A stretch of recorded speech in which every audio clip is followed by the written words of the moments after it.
ya 11 años como paramédico de una ambulancia del equipo de rescate y urgencias médicas de la policía de la Ciudad de México, el ERUM. La gran mayoría de casos que atendemos se debaten entre la vida y la muerte, y es por esa cercanía con el abismo desconocido de la muerte que muchos colegas tienen cientos de vivencias sobrenaturales que contar. Sin embargo, yo pasé mis primeros años en el ERUM siendo la persona más escéptica al respecto de todos esos sucesos inexplicables que los demás decían experimentar casi de manera habitual. Además, desde mi adolescencia, abandoné la religión y la idea de un Dios, un diablo, un cielo y un infierno. Por ello, me parecía que los compañeros que compartían sus vivencias pretendían hacerme creer que, literalmente, se hablaban de tú a tú con la mismísima muerte. Pero, una noche, atendimos un terrible accidente automovilístico en el Cerro del Ajusco, poco antes de la carretera a Cuernavaca. Un auto particular tipo sedán se quedó sin frenos entre los empinados y estrechos callejones del cerro, precipitándose pendiente abajo a toda velocidad, hasta que se encontró de frente con una patrulla que subía por el callejón. Tanto el conductor del sedán como el de la patrulla intentaron virar a su derecha para esquivar al otro, pero en aquel angosto callejón no había espacio a donde ir y colisionaron de lleno. Al llegar nos encontramos con 3 heridos de gravedad, los 2 policías que circulaban en la patrulla y el conductor del sedán, cuyo estado era mucho más crítico que el de los oficiales. El pobre tipo yacía contorsionado sobre lo que fue el tablero de su auto. Tenía un enorme y filoso pedazo triangular de cristal del parabrisas clavado a la mitad de la cabeza, y sus restos estaban prensados entre lo que quedaba del volante y el asiento. Era más que obvio que su caja torácica estaba colapsada, con todas las costillas rotas y los órganos internos reventados. Pero, increíble y lamentablemente, seguía vivo. Sabíamos que era la misma presión de los fierros retorcidos lo que lo mantenía vivo y que, en cuanto lo liberáramos, moriría irremediablemente. No podía hablar por el vidrio cortando su cerebro, pero balbuceaba y no dejaba de moverse y de luchar por liberarse. Nosotros en la ambulancia no contábamos con el equipo hidráulico que se requería para sacarlo de ahí, pero tampoco podíamos dejarlo así, sobre todo cuando él mismo trataba de liberarse. Así que, al menos, para darle la tranquilidad de que haríamos todo lo que pudiéramos para ayudarlo, mis compañeros y yo tratamos de liberarlo y separar las láminas prensadas. Aunque parecía un intento inútil por salvarlo, de pronto sus manos encontraron lo que quedaba del volante que se clavaba en su plexo solar y, de un modo que no tiene ninguna lógica, nos ayudó a empujar hasta que logramos separar los fierros unos centímetros, apenas lo suficiente para que el hombre quedara libre y se escurriera hasta el suelo. Pensaba que en ese momento iba a morir, pero sorprendentemente se mantuvo vivo y trataba de ponerse de pie, pero su columna vertebral estaba quebrada y separada de sus piernas, por lo que solo se retorcía en el piso, lo que era un espectáculo desesperante y triste. Con muchos trabajos pudimos inmovilizarlo y ponerlo en la camilla. Lo llevamos a la ambulancia y, mientras lo estabilizaba ahí, mis compañeros me dejaron solo con él y se fueron a echar un vistazo a los oficiales, que también estaban heridos. El tipo tenía los huesos de los hombros dislocados y fracturas en ambas extremidades, lo que le facilitó sobremanera el liberarse de las correas de la camilla y sacar un brazo para llevarse la mano al rostro, justo donde tenía encajado el vidrio, y sin titubear, y como si no sintiera el más mínimo dolor, lo sacó de su frente. Admito que la impresión me petrificó y no pude hacer nada para impedirlo. En todos los años que llevaba como paramédico hasta ese momento, nunca antes había atestiguado algo tan sorprendente como la voluntad de aquel pobre tipo, pues desde un punto clínico era imposible que siguiera vivo. Sin embargo, increíblemente, una vez que se deshizo del vidrio que le partía la cabeza por la mitad, recuperó la capacidad de hablar y dijo, desesperado, que debíamos de salvar a su hija. Antes de que pudiera reaccionar a lo que estaba sucediendo y, sin darme cuenta, el tipo se liberó de los amarres de la camilla y trató de levantarse.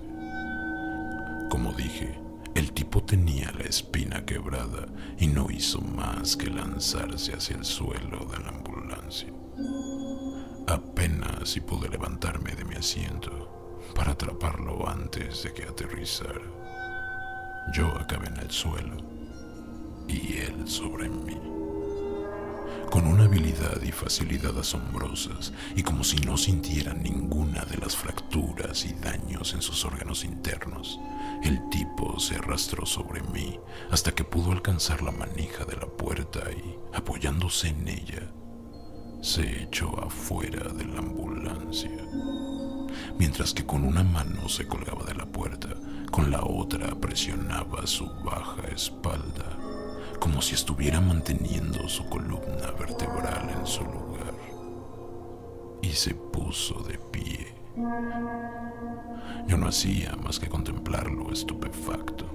Había escuchado que la adrenalina le daba la capacidad a la gente de hacer cosas que parecerían sobrehumanas, pero aquello era impensable y simplemente no podía dar crédito a lo que veían mis ojos.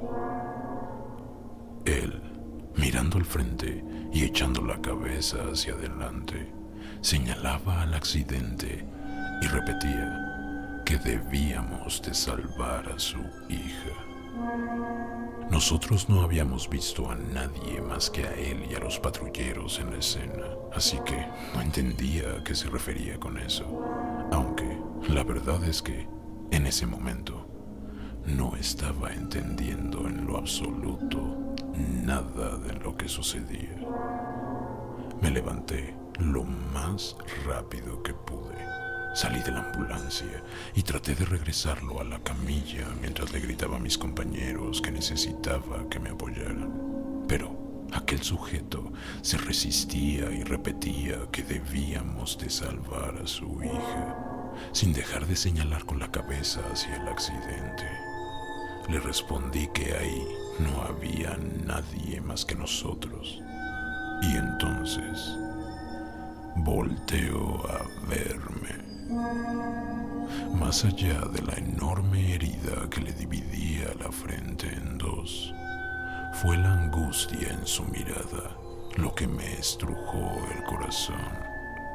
Y, de pronto, me hizo entenderlo.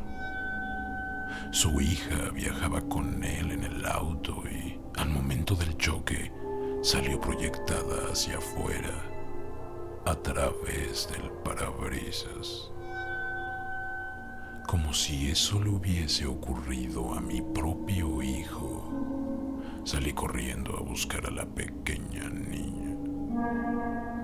Brinqué sobre los fierros retorcidos para pasar al otro lado de la calle y buscarla, temiendo que hubiera quedado muy lejos del accidente y que no hubiera ya nada que hacer por ella. Mis compañeros, que atendían a los policías, me miraron extrañados y me preguntaron qué pasaba. Y yo, en mi carrera, apenas pude decirles que había otra víctima.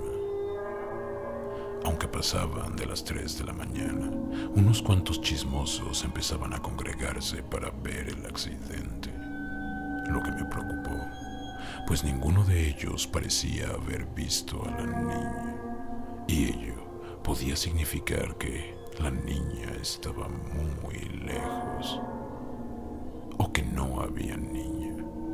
Conforme avanzaba sin encontrarla, contemplé la posibilidad de que aquello no fueran más que los delirios de un tipo que se había partido el cerebro por la mitad, pero justo en ese momento, y entre el aullido de las sirenas y el bullicio de los mirones, pude escuchar que, a mis espaldas, alguien me llamó por mi nombre.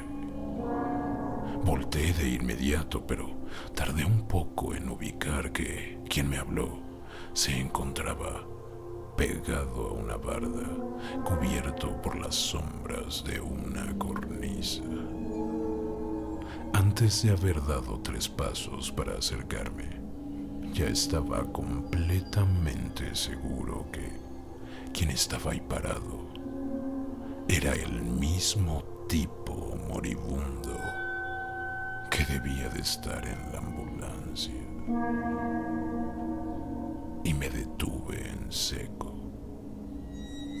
Pensé que iba a sufrir un infarto, pero intempestivamente comenzó a escucharse el terrible llanto de un niño pequeño,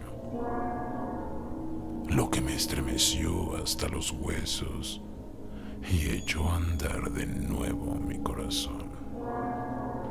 El llanto provenía de entre un montón de bolsas de basura, justo junto a donde estaba parado el sujeto, que no debería de estar ahí parado.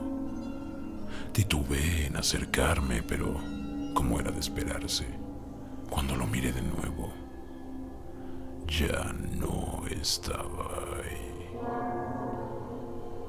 Así que, aunque desconfiado, corrí a buscar entre las bolsas de basura. Como si todo aquello no hubiese sido ya lo suficientemente extraño, entre aquellas bolsas encontré a la niña, herida de gravedad, pues, aunque la basura amortiguó su caída, era humanamente imposible que hubiese salido de ese accidente sin un rasguño. Sin embargo, estaba viva. Mis compañeros, al verme con la niña en brazos, se apuraron a ayudarme a estabilizarla para llevarla a un hospital. Y, al subirla a la ambulancia, nos encontramos con el tipo, su padre, acostado en la camilla, con el enorme pedazo triangular de vidrio del parabrisas clavado a la mitad de la cabeza, muerto. El miedo es real. Rapatustra 2020. Toca la campana si te atreves.